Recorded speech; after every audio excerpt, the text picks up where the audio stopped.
All right, guys, welcome back to Road to 55, brought to you by Chasing Rings, the podcast. We got Kyle, Luke, Joe. This will be our last episode of Road to 55 for this year, and we'll tell you why, because the Super Bowl is over, and it was, I don't want to say a great game, but man, Tom Brady got number 7, 31-9. The Tampa Bay Buccaneers over the Kansas City Chiefs. That's number 7 for the GOAT. Guys, I mean, there's a lot to kind of take in and break down in this game.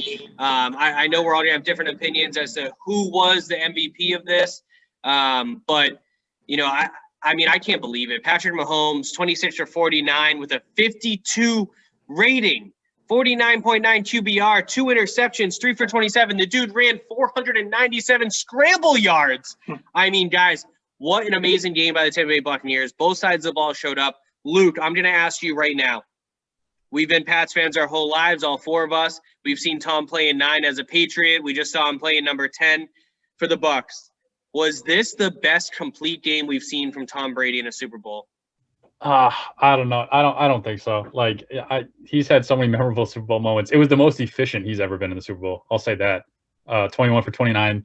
I think only 200 yards, right, and 3 touchdowns. Like, super efficient. Yeah.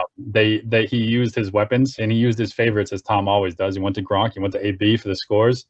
He spread the ball around out of the backfield to Fournette. And they had a running game with both Ronald Jones and Fournette. Like, it was a complete game for that Tampa team. I think it wasn't his best performance in the Super Bowl ever. It was just for the fact that it's his 7th fucking ring. But it was his most efficient game, and you just saw the level of comfort he had versus obviously what happened to Mahomes. For sure. Joe, I mean, you're the biggest Tom Brady fan in America.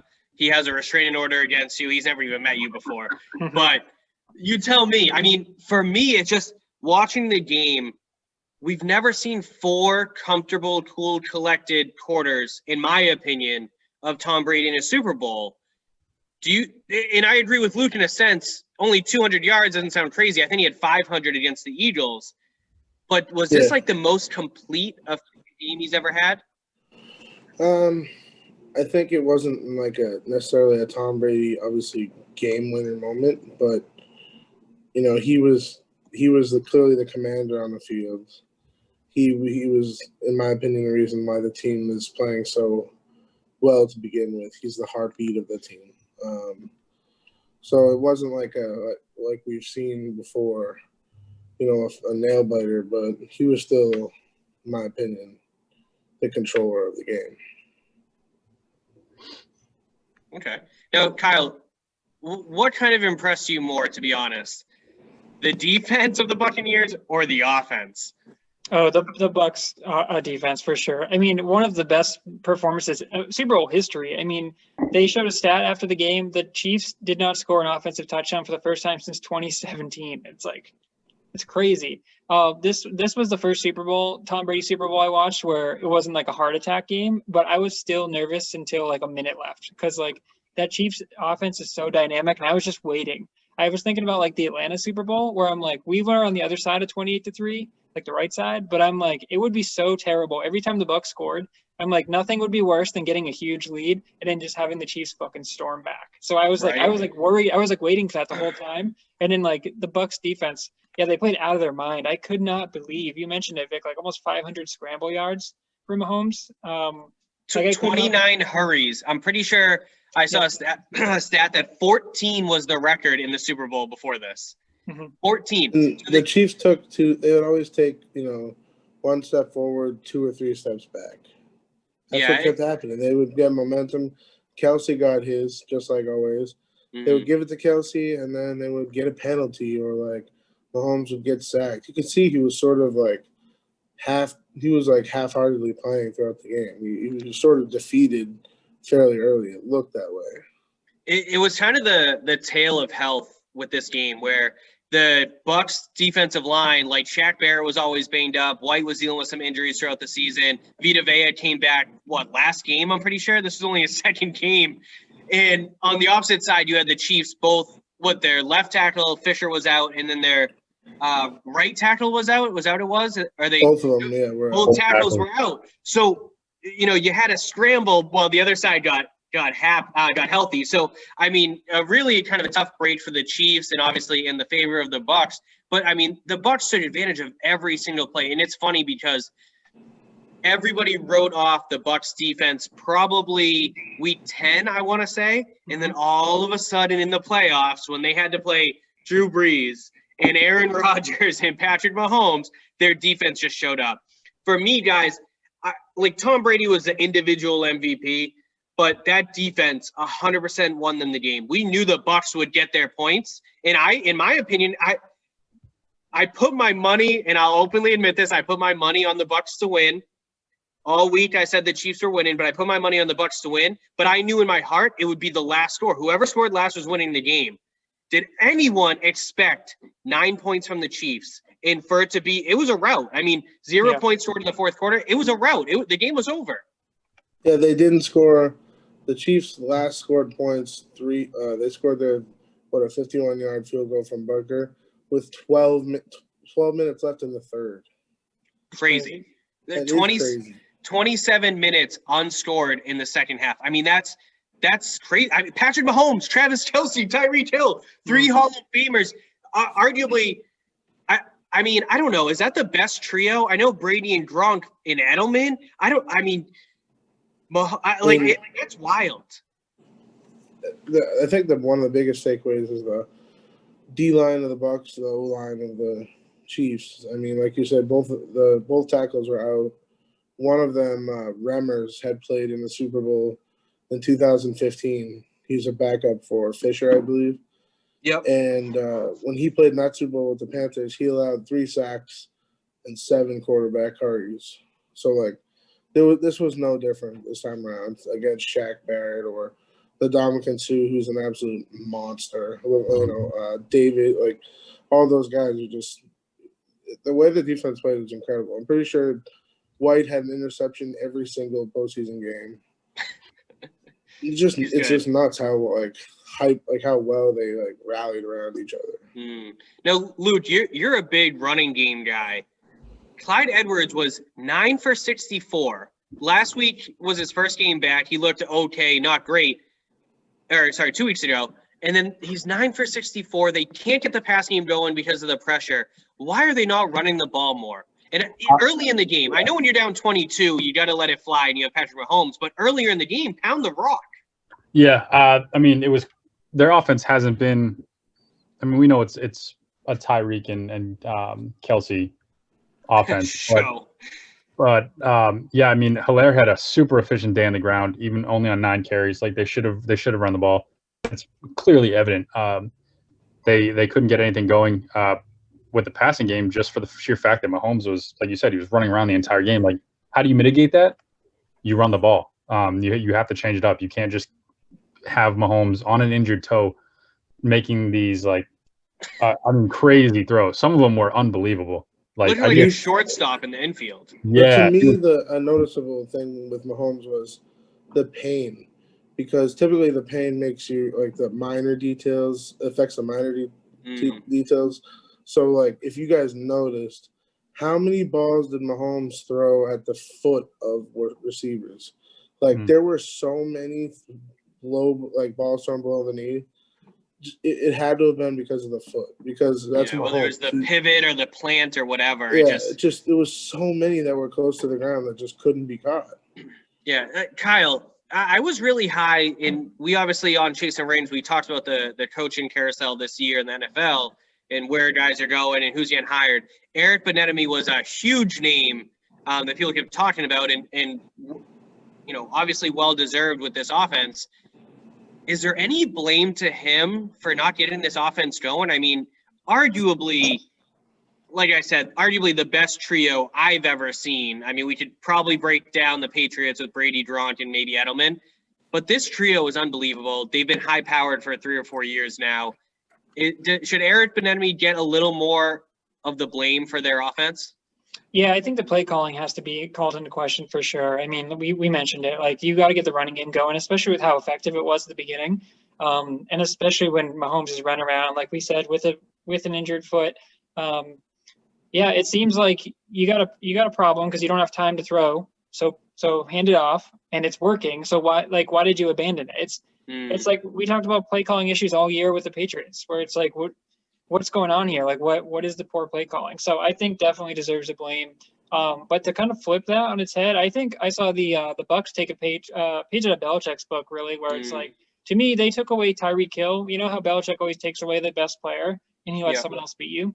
Because of that three-headed monster there, I saw them take away Tyreek Hill, and Kelsey got I think he had like 130 yards and 10 catches. You noticed how far back the safeties played all game? Yeah. They gave you the middle all day long. Like, we're not going to let you beat us over the top. You can nickel and dime us, but we're not going to let you score.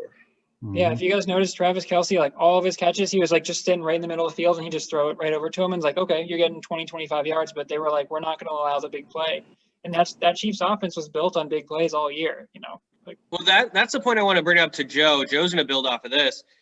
There was actually a play, I don't know if you guys saw it. I think it was a 3rd down or a 4th down, and there was a timeout or something happened to kind of stop the clock for a minute. And Brady was yelling at the sideline like, no, same play. He wanted it, right? So I look at everything that Brady's built off of. Yes, Brady can hit the deep ball still, sometimes not as good as he used to. But when it comes to Super Bowls and winning championships, it's not all about the deep plays. And I think that's where the Chiefs were missing is they couldn't get the ball out quick enough because they didn't design any plays to get the ball out quick enough. Robinson, Pringle, Hardman, go deep. So when you double Tyreek and take away the short stuff from Tyreek, you give Kelsey the middle of the field for 20 yards, like Kyle said, the ball's not going to keep moving. And I think that's where they screwed up. And I think that's where the experience of Brady and what Bruce Arians said, we let him coach. We let him have a big vocal point in this offense. Do you think that's probably Andy Reid's biggest downfall is I think he went into this a little cocky saying, we got Mahomes, Kelsey, and Hill. We'll just throw it deep and burn them and we're good. But they didn't have a backup plan. Yeah, you speak of the cockiness. One of the biggest mistakes I feel Andy Reid made was at halftime. Those timeouts when the Bucs were pinned back with one timeout, that was such a big mistake. Bucs go down and score. It would have been a 14-6 game going into halftime instead of 21-6. Like that was a huge mistake.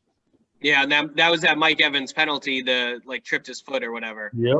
Let me ask you guys that. I've seen a lot of people debating that one. He 100% got his foot. It was incidental, in my opinion, but yeah, you still stopped him from catching a touchdown. Yeah, he was looking back at the ball. He wasn't looking at him. I don't know. It's debatable. He was close enough though, and he was going that I think he would have been right there if he didn't it was also it might have been incidental, but I thought the refs were pretty good in this game. The Chiefs are a very handsy defense. They're a very physical defense. Like they talked about that, and the penalties were on the Chiefs a lot in the first half. So people are like, Bucs are paying off the refs, and it's like, well, no, dude. If you have a physical defense and they're calling the game a certain way, you need to adapt to that. Like you don't just keep being physical. Like I don't know. It's Joe. Okay. Another one of the penalty calls that was a little questionable. I actually was against this one. Mike Evans on Matthew. It was like 2nd and 5 or 3rd and 5 on the goal line. You know what I mean? And he ran like a quick little pivot up the middle, right up the seams. And Matthew held him at the line. I think Brady threw the ball away. Brady launched that ball. Evans would have never caught that. Do you think Brady was just throwing that away? I think it's hard to see. It's funny that they're replaying it right now. But I think it's more so it looks like he didn't have it, so he was pushing it through the end zone. There was a couple where he was trying to hit somebody in the middle of the end zone where he counted his loss and he rifled the ball through the back of the end zone. He'd rather throw it up high, throw it away, than give an interception. And that leads me. There's two things I want to talk about. But the first one, since we're already talking about the goal line, the play college of that. The first when the Chiefs stopped the Bucs there on the goal line. It just to me that was why there was no Brady rush that lineman. I forget who it was. He clearly dropped the ball, hit him right in the helmet, the face mask, typical lineman type move, right? It was just. I don't know. It was weird to me to seem like Brady in that situation knows what he's doing and they didn't get in. Or it's like, did he call the play that time? Did someone else call the play and that's why he didn't get in? You guys remember that, right? Where they Yeah, stopped that him could've- right on the. That yeah. could have been a big It play was just too. really odd to me with the rushing game is so good. Fournette popped off both on the receiving and Yeah. rushing. And that was Rojo, right? A lot of people are saying, Yeah. like, you got to give That it was to Rojo. Lenny there. And I kind of agree, but they both had a good game. They both had a good season. You know, different spurts, obviously. Fournette was kind of hurt, and it was Rojo's job for a while, but then Fournette took over. I mean, guys, I kept saying it. I have to swallow my words, and I was against the Bucks throughout the whole playoffs. I have to give credit to Tom, of course. I'm a Tom Brady fan. He defied all odds. Kyle said in the text, no Bill, no buys, no home field advantage until the Super Bowl. Crazy. I mean, it really is amazing. I think that team really came together at the right moment because, guys, what was it? They were 7-5. Is that what it was? Yep, And they they never lost again. won 8 after that. straight or 7 straight. I mean, unbelievable. Well done by Brady, by Arians. Everyone Evan's been banged up the whole time. AB was banged up the last few weeks. Godwin couldn't get his shit together for a full game. I mean, honestly, it's funny. I'll give myself a little credit. I said Gronk and AB, and that's pretty much what happened. They both showed up. Good for them. I mean, I feel like Gronk might retire, but I think he had so much fun that he's going to come back for another one. Who knows? He's going to run it back. He'll come back. Chris Yeah, Godwin, Chris Godwin, 2 catches for 9 yards. And think about how they won, and he wasn't even really a factor. Mike Well, that's Evans, why I one think he's catch. gone. I hope Yeah. so. I hope he's coming here. Yeah, I think Godwin is moving because he's going to get paid, and they have AB. They like Johnson and Scotty Miller. It doesn't make sense to have AB, Evans, and Godwin under big contracts. I think they're going to keep AB because Brady would prefer AB, but I guess we'll see. And we'll talk about that stuff later in another episode. Guys, another funny thing I sent in the group text. I don't think you guys even acknowledge it. LaShawn McCoy, back-to-back Super Bowl champion with Shady. 0 snaps. 0. awesome. How funny is that? Killing it. There's always one guy like that, right? It's like, oh yeah, you got a ring. Can we just say, oh, sorry. How fun was it? At least for me, I know you're not a big Gronk guy, Vic. How fun was it for Tom and Gronk just lighting it up? Dude, that got me fired up. I was like, That's just what I was gonna say, Kyle. Just take Gronkowski in Super Bowl games, specifically Super Bowl games. I mean, he averages like 2 touchdowns. He's second all time in touchdown catches in Super Bowl history. Second to Jerry Rice. Like that's insane. Yeah, they set the record. Him and Brady set the record for most quarterback to is it quarterback to receiver or quarterback to tight end? Yeah, to any receiver. 14 TDs, right? Yeah. And one thing I want to touch on about Pat Mahomes is he was injured. We can talk about like poor play calling. It's like, is it poor play calling though? Because the Chiefs dominated all year. And if you take a look at Pat Mahomes' Super Bowl stats from last year, they're identical to this year. Yeah, they weren't great either. No, I agree. So if you look at, he had 26 completions. He had 264 yards last year, 2 touchdowns and 2 picks. So the only thing missing this year was those 2 touchdowns. Everything else was identical. It might be that Pat Mahomes is a great player, but under these really, really big lights, that it's a little shaky. Yeah, and that's yeah. good. I was just gonna say, I mean, that's a tough, consistent thing for a lot of quarterbacks. I mean, there's only so many guys that show up like Brady can do. I mean, Russell Wilson has played good in big games, but there's not a lot of guys that can handle that the bright lights.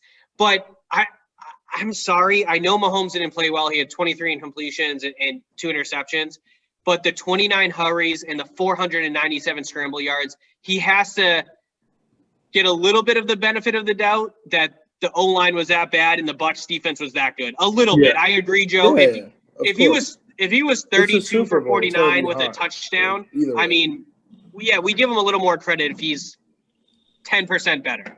I had to just point out that it was like almost identical. You're right. It's a great point. 2 touchdowns. I'll take a harder stance on it. I mean, Mahomes was missing his starting tackles, which is huge in pass protection. Mm-hmm. I do give a little downfall to the play calling, not running the ball until late. And I mean, to Mahomes' credit, like he was running around the field, still making plays. Like there was 2 touchdowns that were off fingertips, off face masks, that were just crazy freaking throws. I just think he had no time to throw it. So like I'll take a harder stance. It's very interesting, and like I did not know that his stats are almost identical to last year, besides the touchdowns.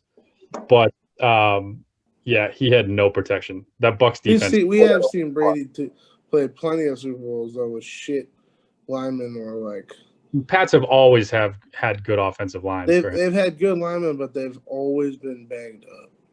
Yeah, but he wasn't without his starting tackle. You know what I mean? Like he may not have been without both of his starting tackles, but there's been times he hasn't had his starting center, his guard. I mean, either way, I know. But that honestly, and that's why I give Eric Bieniemy and Andy Reid more blame. I'm sorry, you're missing 2 tackles against a very good pass rush and a pretty good backfield. Why are you not changing your game plan? Why are you not looking for quick checkdowns, screen plays, running the ball more? It just didn't make sense to me. They wanted to force it to Kelsey, force it to Hill. I mean, who was the next?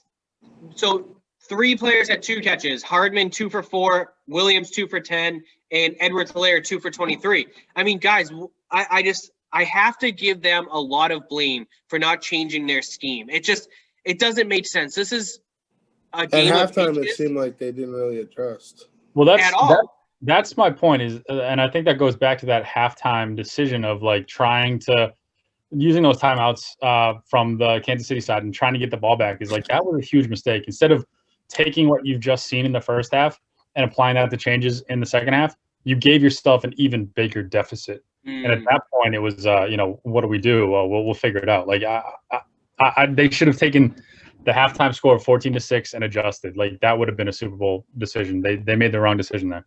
See, I would disagree with that's okay. I would disagree with that, Luke, a little bit because that was like a risk reward thing, and I actually didn't hate the move at the time because if they get a stop, then Mahomes is getting the ball back, and if they can even tie that game up at halftime, and then they have all the momentum. So yeah, but they have the ball in the second half. They're receiving the ball in the second half. Like why not take the ball and start the second half on good terms rather than oh shit, it just became 21-6. Yeah, I mean, they forced Brady to beat them, which, I mean, isn't the best. We talked about it, I think, with the Packers, where it's like they kick the field goal, and they're like, oh, well, we'll get a stop against Tom Brady. It's like, well, no, you didn't. But I didn't hate that because – sorry to interrupt, but Tampa Bay also didn't necessarily adjust. They ran the same play to Gronk, that, like, tight end little flare, like 6 times it seemed like. And Kansas City still couldn't pick it up. Yeah, they didn't adjust at all. He's a beast. He's a beast, dude. Yeah. What's kind of crazy to think about, they had, 350 total offensive yards for the Bucs. The Chiefs' defense really didn't play that bad. I mean, I expected this to be in the 30s. I never expected the Chiefs to play that poorly on offense or the Bucs to play so good on defense. I don't think anyone but 350 yards, I mean, the Chiefs' defense wasn't like a no-show. They just some big penalties gave them some opportunities, and Brady took advantage of opportunities, and Gronk did, obviously. Which he's done for 21 years, yeah. Exactly. So, I mean, it wasn't a terrible performance by the Chiefs when they're playing against 3 Pro Bowl receivers, a Hall of Fame tight end, and Tom Brady. It really wasn't that bad. But the Chiefs, I mean, this all goes to game planning, and can't believe I'm saying this. Bruce Arians, Todd Bowles, and Byron Leftwich out-coached Bieniemy, Reid, and Spagnuolo significantly. And I think it's about having Spagnuolo the right pieces to the puzzle. Yeah, and don't get me wrong, the Chiefs just won last year. There's a good chance they'll be playing for Super Bowl next year. We're not writing the Chiefs off by any means, but rematch. Most likely. But right now, I mean, there's a lot of bad mistakes to look at this game, and I think the Chiefs could have won it. There's a reason why they were a 3-point favorite. They absolutely could have won this game, but they were outcoached and outplayed. And here's the MVP. What about Todd Bowles? Like he just unreal. He set that defense up. A significant thing for me about the Super Bowl is obviously Brady now picks this Super Bowl to have a blowout. You know, like where were they when we were? Yeah, right. He took years off my life. But what is interesting to me is Vicky say like the Chiefs could have won it any time, like if they had just adjusted. This Super Bowl, obviously, I am the way I am during Super Bowl week. I barely eat. I don't eat during the game. In fact, I've never sat down during a Tom Brady Super Bowl. It's just the way it is. This time, though, like when the Chiefs came on in the third quarter and Bucker hit that field goal, and then like the Bucs came back and scored, or like Fournette had a huge breakout play. I was sort of standing there and I was like, I had this feeling like we're gonna ride this thing right to the sunset, baby. Like, I didn't write them off entirely because the Chiefs are the Chiefs, but I had this feeling that I never got in the Super Bowl before. We're gonna take it home. Yeah, and I couldn't say anything. Switched bodies this Super Bowl because like I said, I was nervous all the way till the end, dude. It's so funny because it wasn't a Patriots Super Bowl, but it kind of felt like it because I mean we're watching Brady and we're watching Gronk, dude, and it's like it's not the Patriots, so like this one felt kind of weird because like I was really happy for them, but I was also like I wish it was in New England. I was like, man, I wish you could have like made this shit work. Like I wish Brady would have come back, but that's history. Did you guys have any like favorite? What do you guys think of the halftime show? I loved it. People hated it. Everyone shit on it this year. Apparently, like the sound quality or something. And the sound quality wasn't great, and I mean when he went into that like mirror thing, oh my god! I thought it was gonna like collapse. Said, I was like waiting for it to fucking like accidentally collapse or something. When he went into that thing, it said a meme that now you know how your pizza rolls feel in the microwave. Yeah, there's so many memes now. Already. I'm not gonna lie, it was impressive that he was up on top of that thing in the end zone, inside of it, and then all of a sudden he's in the middle at midfield. I'm like, it was pretty impressive as well. Choreographed. He put $7 million of his own money. Did anybody else get like a little nervous when he was sitting on the edge at the top there? I was like, yo, you better be careful up there. Like he was just sitting like, right on the edge. A little scary though. It felt like something from The Purge a little bit. But. Yeah, it was a little interesting. So guys, I don't know. Obviously, Tom Brady won the MVP. Obviously, the Bucs defense played really well. Any other like unsung heroes or anything like that stood out to you? Fournette could have won the MVP in my opinion. Yeah. He had over 100 total yards, a touchdown. Shaq Barrett, while he didn't have the volume of tackles, the playmaker, just the QB rushes, all that pressures, he was crazy. How about Davis too, right? Isn't that the other linebacker? Yeah. He was killing it. Winfield had some stupid penalties, but he played really well too. So I mean, Brady, they give it to it's like the sexy award, right? The MVP. Yeah. That's how they do it, but. It could have been a number of guys. Gronkowski, 2 touchdowns. Oh, no, yeah. I mean, Fournette was maybe the biggest pickup that the Bucs made this year, besides Tom Brady, right? Like, they got Fournette for nothing. And he didn't really start off very well there. No, he did not. He ended the season, though, with a bang. Like, these playoffs, he's been killing it. And Rojo had some injuries. Like, they're both very, very powerful runners. And the Jags just held him and got Trevor Lawrence. I mean, the Jags have a new running back now. Like the Jags rookie is good, James Robinson. The offensive touchdowns for the Bucs, it was Brady, the guys who scored, Brady, AB, Gronk, and then Fournette, all guys who were not on the roster last year. And it's like, I think they said it like right after the game. It's like, it's crazy. It's been 48 hours now, and I think I texted you guys like right when it happened, and I was like, I'm both shocked and not surprised at all, because on one hand, I can't believe that Tom Brady just did that, especially with the run he did. But at the other hand, I'm like, of course he did that, because like it's fucking Tom Brady, man. And it's like it's only 11 months and 27 days until he gets Tom Brady. Crazy. Who's counting, right? Has anyone like gone and looked at the salary table for the Buccaneers and understand how this talent works? I'm glad you brought that up, Vic. Mike Evans said that he's going to take a pay cut. Yeah, to take less to keep the team together. I love that. That's literally Brady talking. Yeah, and he should. He's gonna jump up to the top 5 of everybody's list. Even though he didn't have a big Super Bowl, he had a great season. He played through injuries. What do you have? 15 touchdowns this year, I'm pretty sure. At least 15, 16. Yeah, something like that. So I mean, he's gonna get a lot of marketing dollars, especially now that Tampa Bay's like a big football city now all of a sudden. So I do want to ask you guys before we get off of this. The Chiefs are already the favorite to win the Super Bowl next year. Which team? I know, but they're young and they're in their prime, and they should be. But which team is more likely, in your opinion, to make it back to the Super Bowl next year? I'm gonna say Chiefs. That's tough. Vic, you say next year is your big Bucs year, right? You had them going like 14-2 next year or something? I did. When have we seen a team go to Super Bowl 3 years in a row? Is the Patriots? I don't even think that's the Patriots did not. Usually something significant happens, whether it's a major injury, whether like there's a contract problem, whether like an issue with a significant player and the team slides a little bit. I'm gonna say that the Chiefs are gonna slide a little bit here. I don't think they go back. I think they'll go into the playoffs and they're still the Chiefs. I agree with that take. I think they're gonna take a slide. I'm excited to watch the storybook of Brady Mahomes continue, and for them both to meet back in the Super Bowl, and for the Chiefs to be like undefeated as well, and it's Brady against an undefeated team. I would love that. It's gonna be something like that. I can't wait. I think the Bucs are just scratching the surface, man. Like Luke, you said it.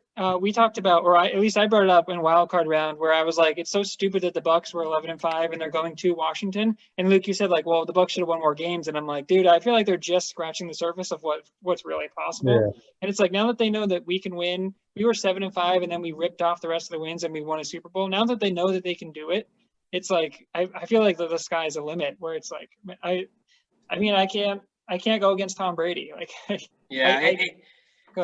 I'm trying to talk myself into like, well, if the Bills get one more piece, or if the Browns get one more piece, or if the Packers. But right now, I mean, I see a rematch. I can't not say it's going to be a rematch. It's going to be a rematch as of right now. But we will see. It's a big offseason. I want to ask you guys one more thing. Besides Tom Brady leaving the Patriots, and obviously we all kind of went into the season a little brokenhearted, watching Cam Newton and the Patriots go 7-9, the worst record in borderline our lifetimes. Was this one of the funnest NFL seasons, or was it just me? I had a lot of fun. It was a shit show, but it was a lot of fun. Yeah, I don't know if it was because we got to talk about it every week or what, but I feel like it's the same thing with the NBA. The parity is much, much better. There's only a few really crappy teams, and your Detroit, Jacksonville, the Jets. I mean, besides like a handful, anyone could beat anyone on any given Sunday. You had great storylines too. You had like Alex Smith coming back. You had the whole. I mean, to start, you had the whole Washington football team happening. You know what I mean? Like the Cleveland Browns making the playoffs. I mean, there's so many great stories. Obey going down, the Browns taking off. Like there's just so many different things. It was a fun season for sure. I was going to say, not to sound like a spoiled Patriots fan, but this year was different. I mean, it was different than the last 20 years, right? Because of Brady not being there. So it's like, also real quick, Patrick Mahomes 6-2 in the playoffs in his career, his 2 losses, TB12, baby. His kryptonite. That's all right. Pat's going to play a lot longer. Well, a lot of years without Tom Brady in the lead. So maybe he'll get hot later on. And hey, let's not forget, Tom won 3 in his first 4 years, and then took a long break. So if Patty Mahomes can stay healthy, which, we already seen some issues with that, it's not like it's over for him, but he needs to get going again. And I have a feeling he's going to fall off next year. I'm the Browns and the Bills, they get in the mix. I'm telling you guys. The Pats will be right back. Guys, hell of a season. Congrats to Tom Brady, the GOAT. I know, Joe, go ahead. Give me a little hat tap. Give him some love. Tommy boy, congrats on number 7. Kyle, Luke, Joe, your boys from Chasing Rings, the podcast. Road to 55. We out. We appreciate everyone.